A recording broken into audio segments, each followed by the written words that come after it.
Halo, hari ini kita akan belajar mengenai peta konsep atau mind map.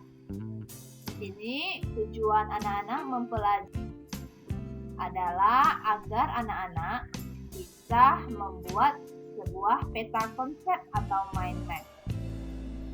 Jadi kompetensi dasar yang kita ada di sini memecahkan persoalan sehari-hari yang sangat sederhana, diungkapkan dengan gambar atau visual dan secara menarik yang menggambarkan proses komputasi.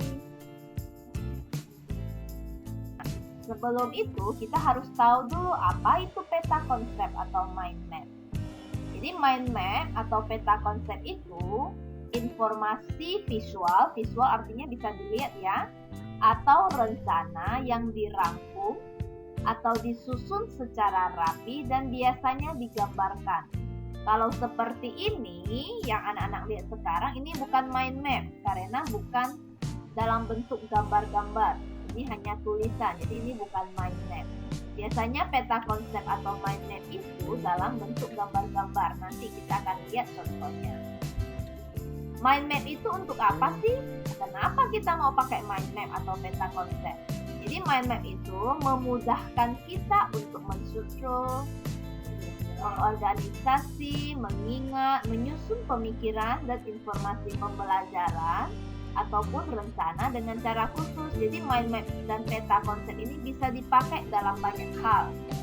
Anak-anak mau buat untuk misalnya untuk belajar, papa mama mau pakai untuk bekerja atau membuat bisnis, pakai untuk buat rencana, atau pakai untuk apapun bisa menggunakan mind map atau peta konsep. Jadi apa yang perlu kita rencanakan kita langsung buat dalam bentuk gambar-gambar.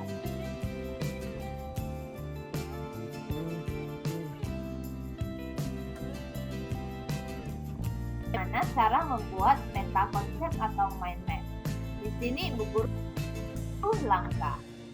Ada 7 cara membuat peta konsep. Bukan 7 cara maksudnya berbeda-beda ya. Ini 7 langkah dalam membuat sebuah peta konsep yang bagus. Pertama, kita mulai di tengah kertas kosong. Jadi nanti anak-anak kalau mulai itu selalu dari tengah. Dari tengah begini. Jadi bukan dari tepi-tepi. Mengapa harus dari tengah? Karena memulai sesuatu di titik tengah memberi otak kita kebebasan untuk menyebarkan semua informasi ke segala arah. Kalau kita dari tepi, berarti hanya bisa turun ke bawah atau ke samping. Kalau dari tengah, kita bisa ke atas, ke samping, ke kiri, ke kanan. Dan lebih mengekspresikan, lebih bebas, lebih natural. Yang kedua, buat sebuah gambar atau foto di tengah ide Anda tersebut. Jadi begitu kita sudah mulai dari tengah kertas, kita boleh masukkan foto atau gambar. Tulisan juga boleh sebenarnya, tapi akan lebih bagus kalau anak-anak bisa pakai gambar. Jadi peta konsep dengan mind map ini lebih banyak gambar-gambar. Nah, mengapa dibilang gambar-gambar? Karena sebuah gambar bisa merepresentasikan ribuan kata dan mengembangkan imajinasi kita untuk lebih berkembang. Kemudian cara yang ketiga, buat peta konsep itu berwarna. Jadi kasih warna-warni. Karena kita lebih suka sesuatu yang berwarna. Otak juga menyukai warna dan seperti gambar. Kalau otak melihat gambar dengan warna, itu lebih mudah dalam belajar. Yang keempat, sambungkan cabang utama ke gambar utama dan sambungkan juga cabang tingkat kedua, ketiga, ke yang pertama, kedua, dan seterusnya. Ini alasannya nih. Jadi karena otak sangat senang sebuah persatuan, jadi dia sukanya bersatu.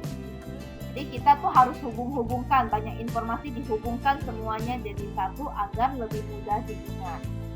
Jadi biasanya kita belajar sesuatu juga kita hubung-hubungkan dengan sesuatu agar kita mudah ingatnya. Nah, yang berikutnya, buat cabangnya tuh melengkung-lengkung daripada buat pakai garis lurus. Nah, mengapa? Ada alasannya. Garis lurus itu membuat otak kita menjadi lebih bosan. Coba gambar seperti ranting pada pohon, membuat gambarnya lebih menarik dan lebih disukai otak. Jadi kita berkreasi, tidak harus yang lurus-lurus saja. Kita mau buatnya dia melengkung-lengkung, kemudian berputar-putar juga boleh. Nah, berikutnya gunakan satu kata kunci per garis. Kenapa? Karena satu kata membuat peta konsep lebih kuat dan fleksibel. Jadi cukup satu kata, nggak perlu sampai panjang-panjang. Nah, kemudian yang berikutnya, buat gambar di sepanjang peta konsep tersebut. Nah, seperti alasannya kenapa pakai gambar? Karena gambar bisa merepresentasikan ribuan kata. Jadi satu gambar saja itu mewakili 10.000 kata yang ada di otak kita. Kalau kamu gambar yang misalnya nggak jelas, wah ini apa sih, kalian kan bisa lihat, wah ini mungkin gambar ini, mungkin gambar ini. Nah itu kan bisa. Kalau gambarnya jelas juga kita bisa merepresentasikan, oh ini ada kata yang muncul. Bu Guru ada gambar kertas misalnya, kamu langsung bisa muncul, oh kertas. Oh kertas putih. Oh ini gambarnya untuk menulis. Jadi bisa merepresentasikan banyak. Nah, sekarang kita akan lihat mulai di tengah kertas kosong ya. Habis itu buat gambar atau foto di tengah ide. Buat petanya berwarna-warni. Kemudian sambungkan cabang-cabangnya. Buat cabang tersebut melengkung-lengkung. Gunakan satu kata kunci saja per garis, tak usah panjang-panjang. Dan buat gambar di sepanjang peta konsep. Nah, sekarang kita lihat contoh. Nah, buat di tengah. Ini ya, dari tengah kertas ya, dan buat pakai gambar. Nah, dikasih tulisan juga boleh. Habis itu buat cabangnya. Nah, satu kata ini, satu kata, lihat, satu kata. Kemudian ada gambar. Ini berarti ada holiday. Holiday itu apa? Berarti aktivitasnya apa? Bisa untuk trip, perjalanan, untuk sport atau olahraga. Sport itu bisa apa saja? Bisa cycling atau bersepeda, bisa swimming atau berenang. Nah, sekarang ini trip, perjalanan. Kalau trip itu perlu apa? Perlu tiket. Tiket itu bisa kemana? Bisa ke Duomo, ke Uffizi. Kemudian yang lain lagi yang tentang holiday, yaitu Tuscany. Berarti ini adalah tujuannya misalnya. Tujuannya mau ke Tuscany. Tuscany itu di mana? Florence. Florence kapan perginya? Kita tulis date-nya. Kapan perginya? Nggak pakai tulis kapan perginya. Tapi kita cuma tulis tanggal. Nah, tanggalnya dari tanggal 8. Dari tanggal ini, tanggalnya dari tanggal 1 bulan 8, tahunnya misalnya tahun 2017. Habis itu sampai tanggal berapa. Dengan siapa saja perginya? Dengan keluarga. Siapa saja? Ada Joe, Anna, Julius, Finn. Tuh ada gambar lagi. Transportasinya apa? Bisa pakai car, bisa pakai van. Car itu bagaimana? Pergi ke rental. Ke mereknya Hertz. Kalau pakai plan, pakai tiket KLM, pakai pesawat KLM maksudnya ya. Beli tiket untuk orang dewasa berapa orang, untuk anak-anak berapa orang. Jadi semua rencananya itu dibuat dalam bentuk seperti ini. Kemudian akomodasi, tempat tinggalnya. Tempat tinggalnya mau apa? Oh di apartemen. Nah ini namanya. Jadi kita dari holiday. Apa yang harus kita lakukan di holiday? Ada aktivitas kita apa? Mau ke Tuscany, keluarganya, akomodasinya, transportasinya.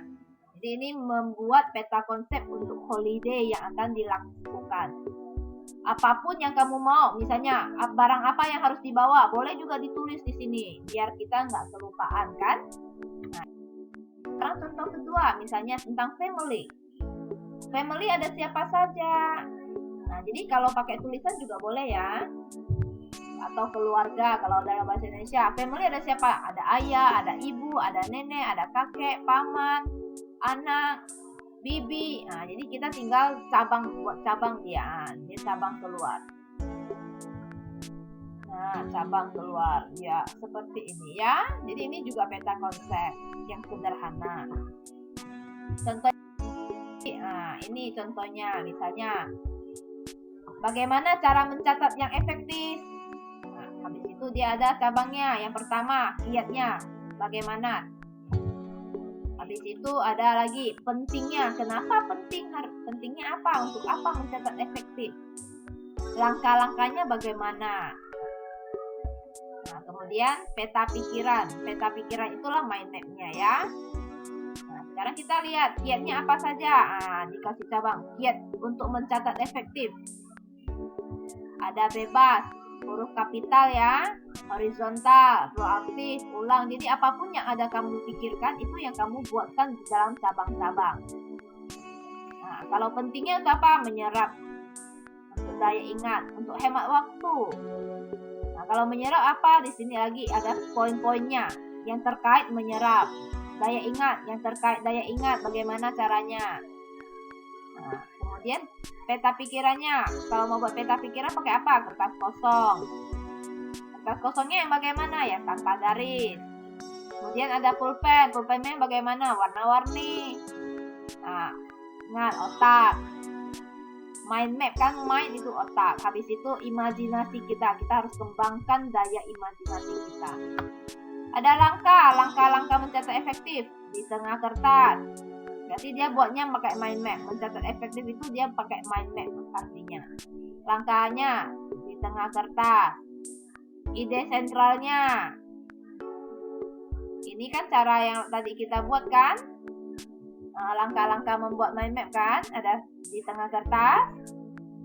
Habis itu ide sentralnya boleh pakai gambar atau foto. Warnanya lebih menarik. Satu warna tiap subcabang. Jadi kayak ini, subcabang ini lihat. Subcabang pentingnya, subcabang kiat, subcabang langkah, subcabang peta pikiran. Itu warnanya beda-beda lihat. Kemudian asosiasinya itu terhadap kerja otak. Pakai baris melengkung, lihat. Nggak ada yang garisnya lurus ya, dia semua melengkung-lengkung. Kemudian hanya pakai satu kata kunci atau satu frasa. Kayak peta pikiran itu frasa, langkah itu kata kunci. Kemudian pakai cabangnya boleh pakai gambar, boleh pakai simbol atau ilustrasi. Nah, seperti inilah kita membuat peta konsep atau mind map.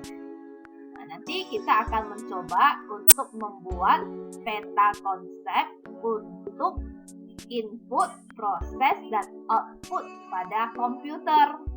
Jadi itu yang harus anak-anak buat, yaitu tentang peta konsep, alat input, proses, dan output pada komputer.